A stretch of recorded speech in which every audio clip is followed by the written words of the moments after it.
The God Memorandum. To you, from God. Take counsel. I hear your cry. It passes through the darkness, filters through the clouds and mingles with starlight, and finds its way to my heart on the path of a sunbeam.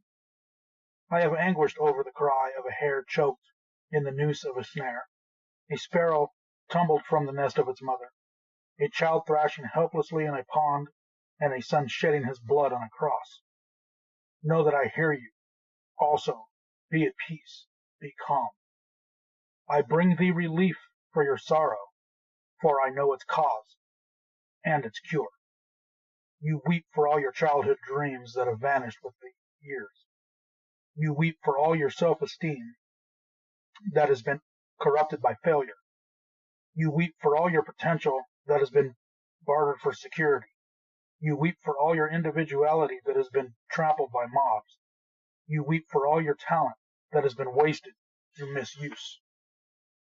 You look upon yourself with disgrace, and you turn in terror from the image you see in the pool. Who is this mockery of humanity staring back at you with bloodless eyes of shame? Where is the grace in your manner, the beauty of your figure, the quickness of your movement, the clarity of your mind, the brilliance of your tongue? Who stole your goods?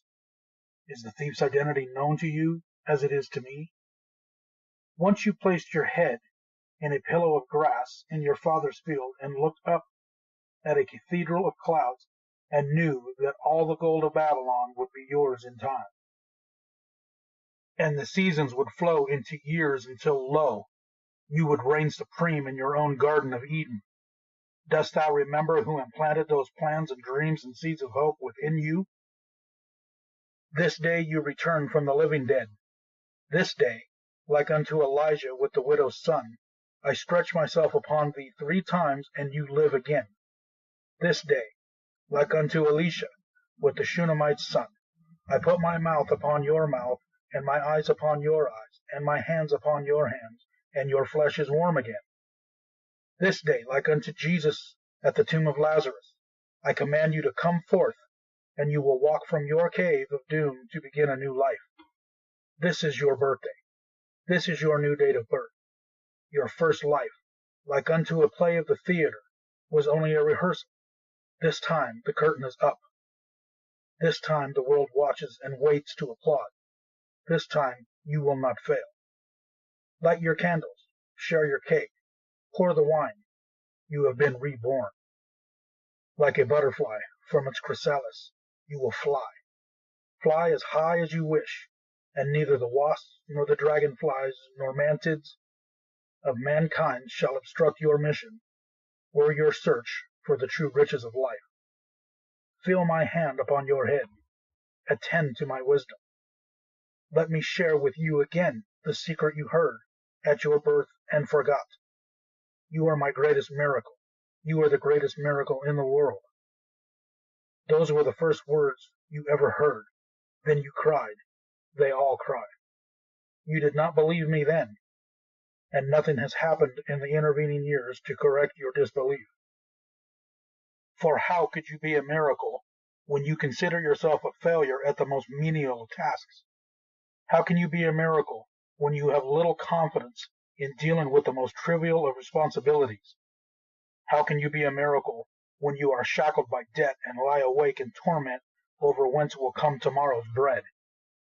You have been told that you are a special piece of work, noble in reason, infinite in facilities, express and admirable in form and moving, like an angel in action, like a god in apprehension. You have been told that you are the salt of the earth.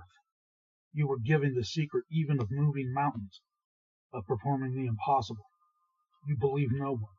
You burned your map to happiness. You abandoned your claim to peace of mind. You snuffed out the candles that have been placed along your destined path of glory. And then you stumbled, lost and frightened in the darkness of futility and self-pity, until you fell into a hell of your own creation.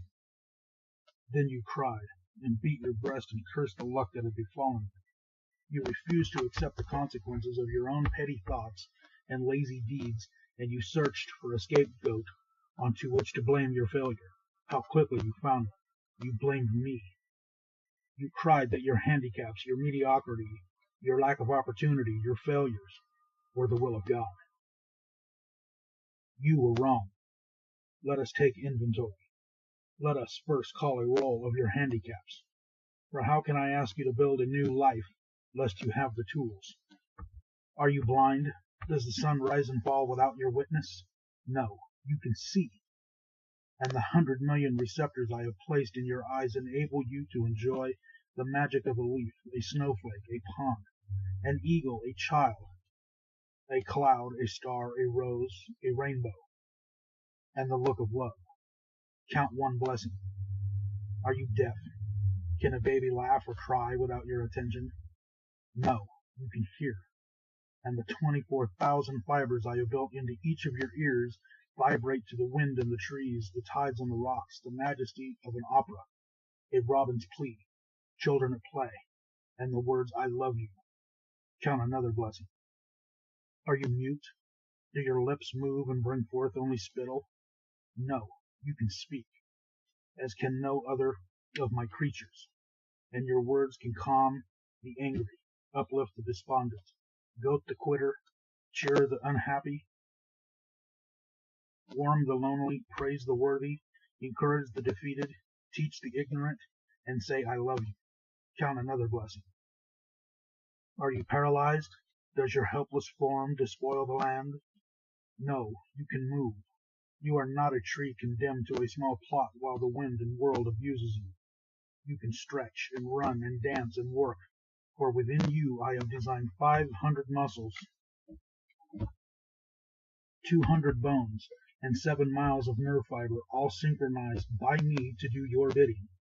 Count another blessing. Are you unloved and unloving? Does loneliness engulf you night and day? No, no more. For now you know love's secret, that to return love it must be given with no thought of its return. To love for fulfillment, satisfaction, or pride is no love. Love is a gift on which no return is demanded. Now you know that to love unselfishly is its own reward, and even should love not be returned, it is not lost, for love not reciprocated will flow back to you and soften and purify your heart. Count another blessing. Count twice. Is your heart stricken? Does it leak and strain to maintain your life? No, your heart is strong. Touch your chest and feel its rhythm, pulsating hour after hour, day and night. 36 million beats each year, year after year, asleep or awake, pumping your blood through more than 60,000 miles of veins, arteries, tubing, pumping more than 600,000 gallons each year. Man has never created such a machine. Count another blessing. Are you diseased of skin? Do people turn in horror when you approach? No, your skin is clear and a marvel of creation, needing only that you tend to it with soap and oil and brush and care. In time all steels will tarnish and rust, but not your skin.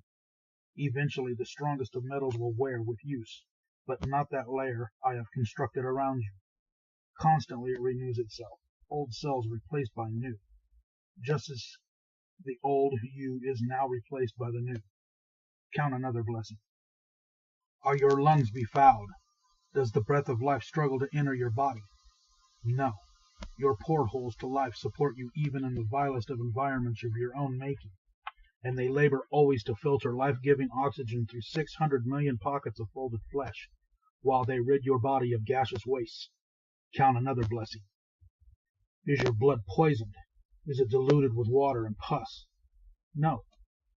Within your 5 quarts of blood are 22 trillion blood cells, and within each cell are millions of molecules, and within each molecule is an atom oscillating at more than 10 million times each second. Each second, 2 million of your blood cells die to be replaced by 2 million more in a resurrection that has continued since your first birth, to help you file away every perception, every sound, every taste, every smell, every action you have experienced since the day of your birth. I have implanted within your cells more than 1,000 billion protein molecules. Every incident in your life is there waiting only your recall. and to assist your brain in the control of your body, I have dispersed throughout your form 4,000,000 pain-sensitive structures, 500,000 touch detectors, and more than 200,000 temperature detectors. No nation's gold is better protected than you. None of your ancient wonders are greater than you. You are my finest creation. Within you is enough atomic energy to destroy any of the world's great cities and rebuild it. Are you poor? Is there no gold or silver in your purse? No, you are rich. Together we have just counted your wealth. Study the list. Count them again. Tally your assets. Why have you betrayed yourself? Why have you cried that all the blessings of humanity were removed from you? Why did you deceive yourself that you were powerless to change your life? Are you without talent, senses, abilities, pleasures, instincts, sensations, and pride? Are you without hope? Why do you cringe in the shadows, a giant defeated, awaiting only sympathetic transportation into the welcome void and dampness of hell? You have so much, your blessings overflow your cup, and you have been unmindful of them. Like a child spoiled in luxury, I have bestowed them upon you with generosity and regularity. Answer me. Answer yourself. What rich man, old and sick, feeble and helpless, would not exchange all the gold in his vault for the blessings you have treated so lightly? Know then the first secret to happiness and success, that you possess even now every blessing necessary to achieve great glory. They are your treasure, your tools with which to build, starting today, the foundation for a new and better life. Therefore I say unto you, count your blessings and know that you already are my greatest creation. This is the first law you must obey in order to perform the greatest miracle in the world, the return of your humanity from living death. And be grateful for your lessons learned in poverty, for he is not poor who has little, only he that desires much. And true security lies not in the things one has, but in the things one can do without. Where are the handicaps that produced your failure? They existed only in your mind. Count your blessings. And the second law is like unto the first. Proclaim your rarity. You have condemned yourself to a potter's field, and there you lay, unable to forgive your own failure, destroying yourself with self-hate, self-incrimination, and revulsion at your crimes against yourself and others. Are you not perplexed? Do you not wonder why I am able to forgive your failures, your transgressions, your pitiful demeanor, when you cannot forgive yourself? I address you now for 3 reasons. You need me. You are not one of the herd heading for destruction in a gray mass of mediocrity, and you are a great rarity. Consider a painting by Rembrandt, or a bronze by Degas, or a violin by Stradivarius, or a play by Shakespeare. They have great value for 2 reasons. Their creators were masters, and they are few in number, yet there are more than one of each of these. On that reasoning, you are the most valuable treasure on the face of the earth, for you know who created you, and there is only one of you. Never, in all the 70 billion humans who have walked this planet since the beginning of time, has there been anyone exactly like you. Never until the end of time will there be another such as you. You have shown no knowledge or appreciation of your uniqueness, yet you are the rarest thing in the world. From your Father, in his moment of supreme love, flowed countless seeds of love, more than 400 million in number. All of them, as they swam within your mother, gave up the ghost and died, all except one, you. You alone persevered within the loving warmth of your mother's body, searching for your other half, a single cell from your mother so small that more than 2 million would be necessary to fill an acorn shell. Yet despite impossible odds, in that vast ocean of darkness and disaster, you persevered, found an infinitesimal cell, joined with it, and began new life, your life. You arrived, bringing with you, as does every child, the message that I was not yet discouraged of man. 2 cells now united in a miracle. 2 cells, each containing 23 chromosomes, within each chromosome hundreds of genes, which would govern every characteristic about you, from the color of your eyes, to the charm of your manner, to the size of your brain, with all the combinations at my command, beginning with that single sperm from your father, or 100 million, through the hundreds of genes in each of the chromosomes from your mother and father. I could have created 300,000 billion humans, each different from the other. But who did I bring forth? You. One of a kind, rarest of the rare, a priceless treasure, possessed of qualities in mind and speech and movement and appearance and actions as no others who have ever lived, lives, or shall live. Why have you valued yourself in pennies when you are worth a king's ransom? Why did you listen to those who demeaned you? And far worse, why did you believe them? Take counsel. No longer hide your rarity in the dark. Bring it forth. Show the world. Strive not to walk as your brother walks, nor talk as your leader talks, nor labor as do the mediocre. Never do as another. Never imitate. Take counsel, and it shall come to pass. For now I give you the law of success in every venture. Many centuries ago this law was given to your forefathers from a mountaintop. Some heeded the law, and lo, their life was fulfilled with fruit of happiness, accomplishment, gold, and peace of mind. Most listened not, for they sought magic means, devious routes, or waited for the devil, called luck, to deliver them from the riches of life. They waited in vain, just as you waited, and then they wept, as you wept, blaming their lack of fortune on my will. The law is simple. Young or old, pauper or king, white or black, male or female, all can use the secret to their advantage.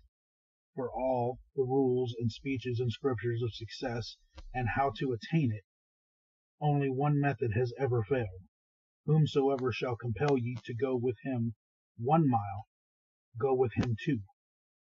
This then is the third law, the secret that will produce riches and acclaim beyond your dreams. Go another mile. The only certain means of success is to render more and better service than is expected of you, no matter what your task may be. This is a habit followed by all successful people since the beginning of time. Therefore, I saith, the surest way to doom yourself to mediocrity is to perform only the work for which you are paid. Think not ye are being cheated if you deliver more than the silver you receive. For there is a pendulum to all life, and the sweat you deliver, if not rewarded today, will swing back tomorrow tenfold. The mediocre never goes another mile, for why should he cheat himself, he thinks. But you are not mediocre. And instead of him, let it be me who is in your debt.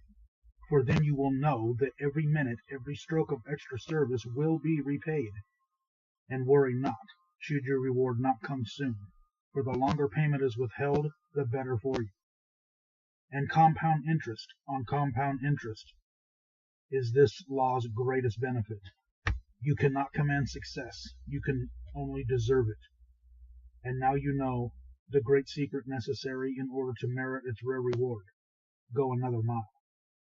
Where is this field whence you cried, there is no opportunity?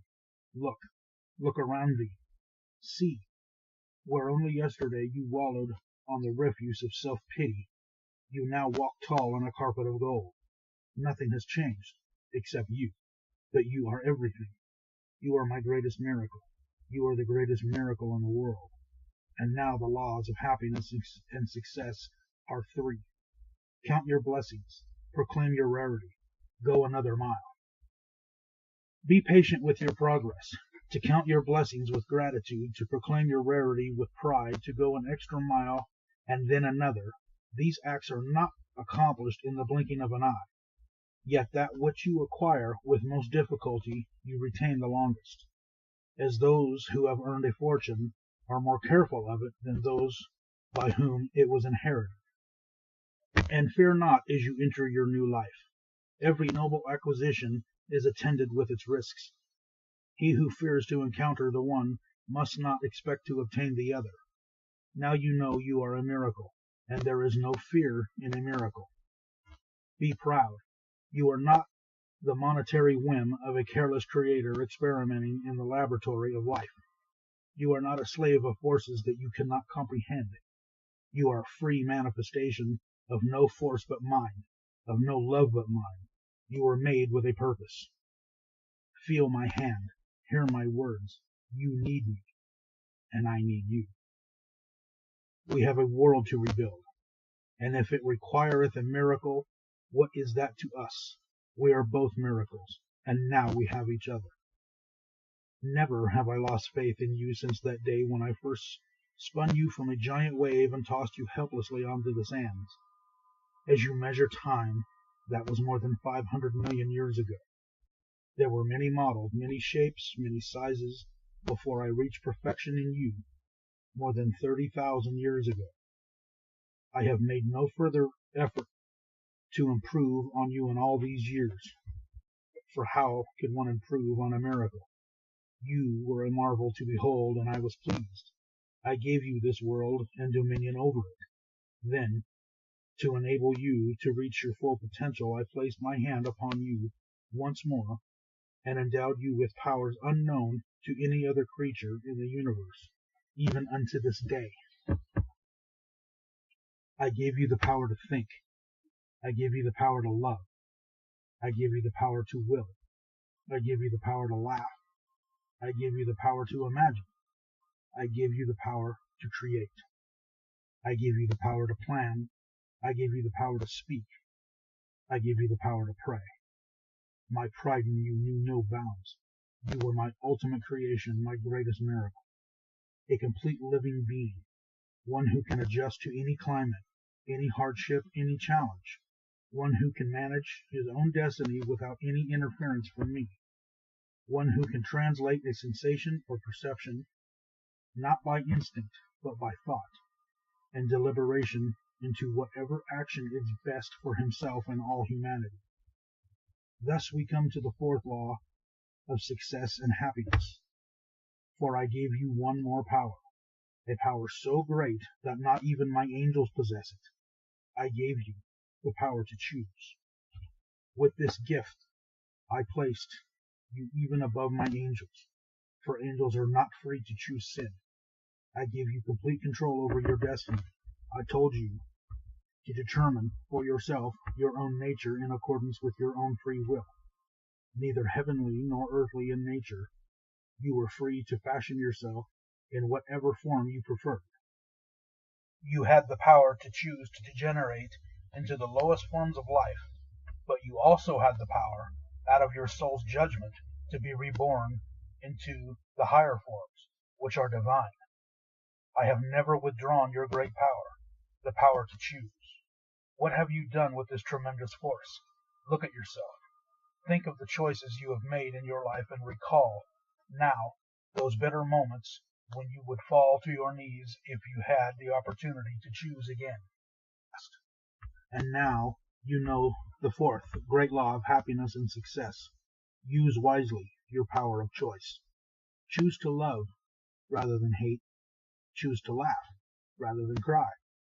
Choose to create rather than destroy. Choose to persevere rather than quit. Choose to praise rather than gossip. Choose to heal rather than wound. Choose to give rather than steal. Choose to act rather than procrastinate. Choose to grow rather than rot. Choose to pray rather than curse. Choose to live rather than die.